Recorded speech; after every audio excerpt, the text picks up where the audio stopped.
This example, I took a male, 40-year-old, okay?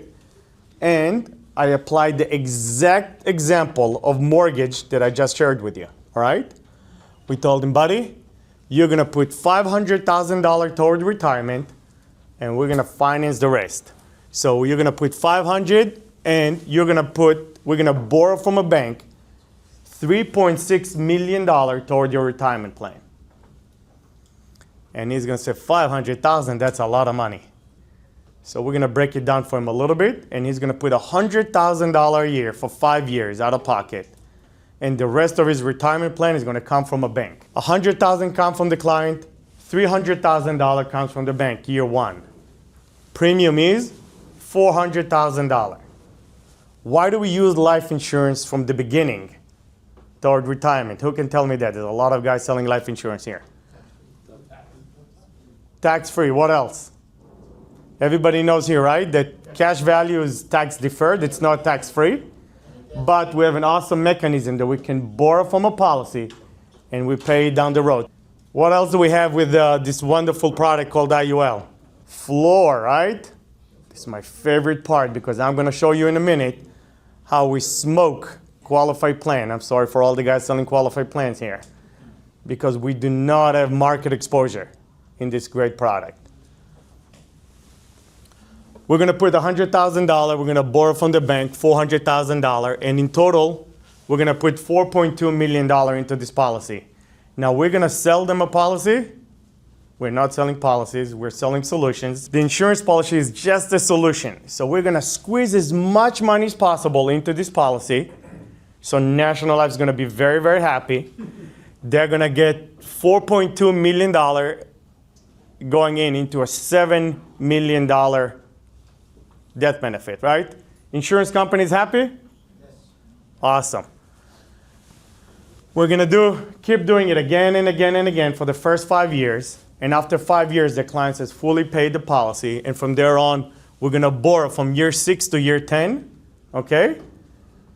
And client doesn't have any more out of pocket. All right? We're going to keep rolling over here at year 19 in this example, because compliance is going to watch this video again. And we must pay off the loan before year 20. So at year 19, we're going to pay off the loan.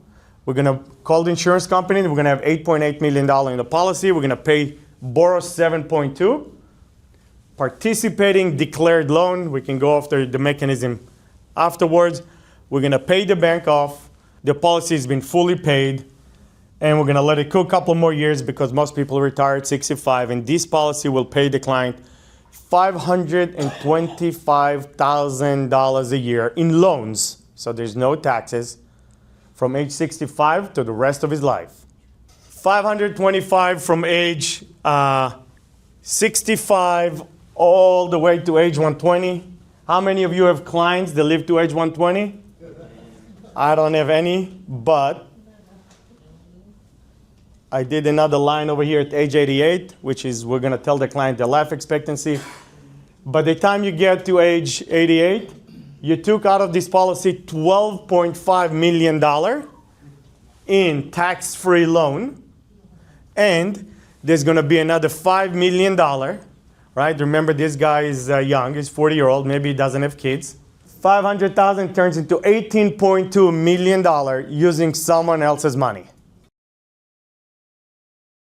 What I like to tell my client is that I'm going to show you how to make more in retirement using someone else's money, right? But what I like to usually tell them is do what you do. So in this example, this gentleman was putting $100,000 a year into his qualified plans.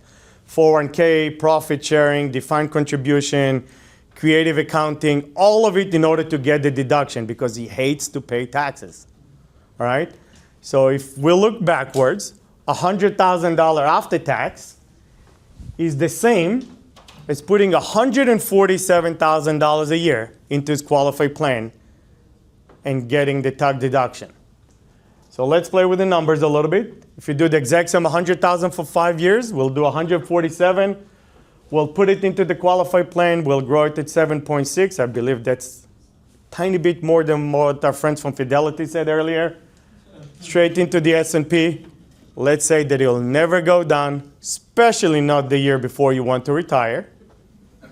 And your 401k is going to grow to be all the way to $3.9 million. Now, how much money we can take out of our qualified plan, our retirement account, every year in retirement without running out of money? 4%. Awesome. Let's take 5%. We don't need money to age 100. If we have money to age 95, we're good. So we're going to take $200,000 a year, every year, starting age 65. Okay? And that's going to last us, I believe, to 95, right? 93. And you'll be able to take $200,000 a year out of the plan. And then your favorite person, the IRS, is going to become your partner for the rest of your life. And they're going to take 32% out of your money every year in retirement. They do that. $63,000 a year, and you'll have $135,000. This is where we all participate. Who here would like $135,000 a year after taxes? Who here wants $524,000 a year after taxes? Same effect on your pocket, but you use someone else's money. Now, this is a 40-year-old, and I know some of you will tell me, oh, not every 40-year-old has $100,000 a year to put. So I decided to show you some numbers and how they look on a 30, a 50, and a 55-year-old. Because one thing that you all need to explain to your clients is they're not getting any younger. And if you put $100,000 a year for 5 years toward retirement, every year you wait costs you $1 million in retirement. If you're a 35-year-old and you started this plan, instead of $527 that I showed you before, you will make $857, and your income coming out instead of $18 million will be $27 million. It still works even if you get older. So if you are 55-year-old, you don't get $527,000 a year in retirement because you only have 14 years to let the money cook. You make $124. But how much would you make inside your 401k? $45,000 a year. 123 might not sound a lot more than 45. It's still 261% more, putting the exact same amount of money. If you want to take the exact same amount of money that you take out of the premium finance from your 401k, how long is it going to last? A full 5 years. All right? Now, if you die, God forbid, at year 5 with a 401k, you had $920,000. On the other side, you got $4 million. Now, there are 3 risks that I say every time that we take on ourselves. Every time we do premium finance, important that all of you understand. First risk, which is the easiest one to take care of, is what happens if something happened to the insurance company, right? We're giving them $4 million. Second risk is interest rate. Anybody knows what interest rate you get today when you do premium financing? We got the client on a small loan of $300,000. We got him 5.8. In this example, I'm showing the client 7%, right? We're being very, very conservative. We never let interest rate on our illustrations be below 5%. So instead of using historical number of sub 4%, I'm actually using a 5.9 in this illustration. All right? To stress test it a little bit more, we never had a 15-year period in this country where interest rate borrowing money against cash was above 6%. Never happened. Now, even when interest rate was 12%, equities return were higher than it. S&P with a floor and a ceiling of 11%, 10-year historical 7.7, 20 years 8.1, and all the great numbers they put on page 17 in your illustration. We run, all those numbers were run at 6.4, right?